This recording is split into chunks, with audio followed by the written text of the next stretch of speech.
Sadly, they're dead. Well, mostly anyway. I'll get into it. Starting with geography, Karag was a dwarf hold situated in the far north, possibly the farthest north of all the dwarf holds, all the way in the Chaos Wastes. Karag actually translates to Doom Mountain in Khazalid, called so not because it was barren or everybody died, well everybody did die, but that's besides the point. It was called Karag because I don't know, it doesn't say on the wiki, and books are icky so I really have no idea, but I'd imagine that it's called Karag because brain-damaged Chaos Marauders who spend too much time huffing the fumes of troll shit kept charging at the gates to die every 5 minutes or so. Leaving the name aside, Karag was very wealthy and prospered as the dwarves mined the earth for many centuries and traded with the two uncorrupted humans outside of their gates until those 2 humans died and they were sort of just on their own out there. After so much time had passed, they weren't really sure if the rest of the world existed, since the Underway was in shambles and the only contact they had with outsiders was aforementioned Jenkum-huffing barbarians.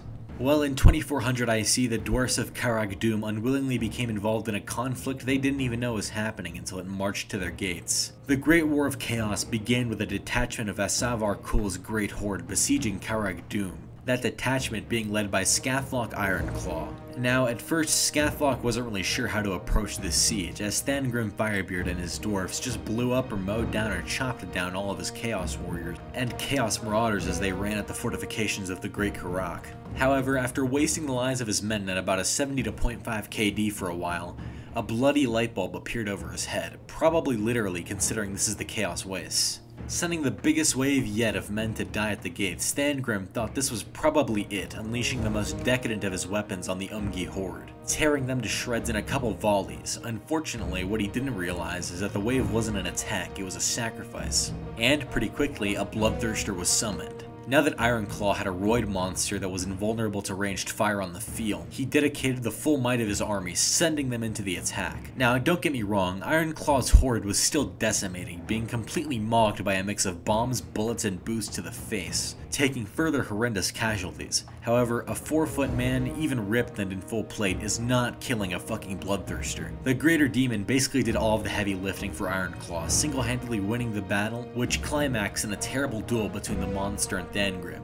Unfortunately, however, Thangrim was wounded, although not killed, so he ordered a fighting retreat with the survivors deeper into the hold, making Ironclaw's army bleed for every inch of stone-tiled floor. However, now that he had actually gotten into the hold, his forces were bolstered by dozens of opportunistic tribes who swept in to support Ironclaw in his moment of victory.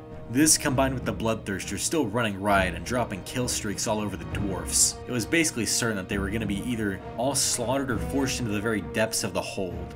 Thangrim and his dwarfs were reduced to probably less than 1/100th of their original number and forced to fight guerrilla warfare for 20 years to them, but 200 years to the outside world. Now, just think about that. Taking the less impressive estimate, these tough, stubborn motherfuckers survived 20 years fighting constant guerrilla warfare against the now tens of thousands of devil worshippers that had invaded their home. All the while, the Bloodthirster hadn't left. He was still stomping around the hold, killing tribesmen and also trying to find Thangrim to finish their duel. The dwarfs, who after 20 years of constant warfare had thought the rest of the world had been consumed by chaos. They were eventually found though, unfortunately, both by the Bloodthirster and by an expedition of dwarfs, which had Gotrek and Felix in their number. The surviving dwarfs escaped with their treasure, while Firebeard died fighting glorious melee combat with the Bloodthirster, remaining far cooler than this old fool and dying in the last stand we all deserve. Anyway, in conclusion, the name Firebeard is very badass. If you enjoyed the video, like the video, comment on the video, and subscribe to one of these videos similar to this one. See ya.